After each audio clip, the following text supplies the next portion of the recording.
So if you notice, same kind of problem. They give us the picture and they give us the equation. So I'm just going to go ahead and mark my solutions. I have a solution here, different color. I have a solution here and here. And then I have my y-intercept right here. I'll go ahead and mark that y-intercept. And again, I don't know the number here. I don't need the number yet. Axis of symmetry. And the two things that really, really help is if you at least circle the solutions and draw the axis, that'll definitely help you. And then the last thing, vertex. So now let's go to our equation. That's what we have. X squared minus 5x minus 14. I'm going to go ahead and factor that just for fun. But I'm not going to cheat like Dream. So what two numbers multiply to negative 14, add to negative 5? Negative 7 and 2? That works. So negative 7 times 2 is negative 14. Add those together, you get negative 5. So now I'll say x minus 7 equals 0. So x has to equal 7. X plus 2, why did I write it there? X plus 2 equals 0. So x has to equal negative 2. So then since a is on the negative side, that's negative 2. B is on the positive side, that's 7. So fast factoring like that, you just get used to it. I always just do that last number, like what two numbers multiply to that number, and then just try to really quick say, okay, does it add up to the thing in the middle? If you're not good at factoring that fast, you can always graph it.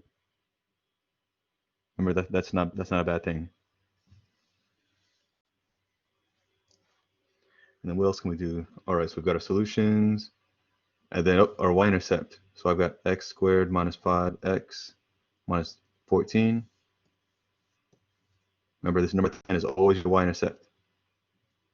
Y-intercept. So I got that. That's negative 14.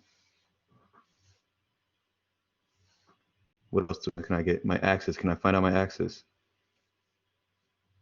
So then let's do this. Write it again. So I'll put like bullet points here so you know which ones we're doing. This one. Next, can we find our axis? Minus 5x minus 14. I've got A, B, and C here. So negative B over 2A. Negative 5 over 2. A is 1. So I have 5 over 2. If I divide that, I get 5 over 2 and carry the 3, 4, 18, 12. I believe that would be 2.5. So then this is x equals 2.5. So I know this is 2.5, which means my vertex, I know my x value has to be 2.5. And now if I want to find the y value, I can just input that in. So 2.5 goes there, squared minus 5, 2.5, negative 14. 2.5, 2.5. And it looks like we're probably going to get a nice big number. What kind of big?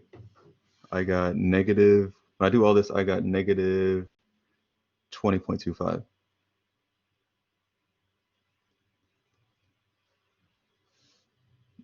$20.25. So I will label this, I'll say this is solutions. So y-intercept. This one is axis. Y-intercept, solutions, and then I'll write the vertex. So now we have literally everything we need to know about this graph. Now we can answer the questions.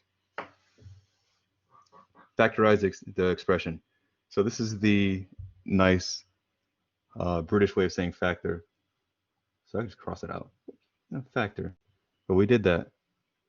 X minus 7, x plus 2. Write down the coordinates of A and B. From factoring it, we got that. 7, 0, negative 2, 0. Write down the equation of the axis of symmetry. We got that. X equals 2.5. Oh, now they want the coordinates of point C, the vertex. Well, we just did that. 2.5, negative 20.25. Boom. I would drop the pen, but this pen's too expensive.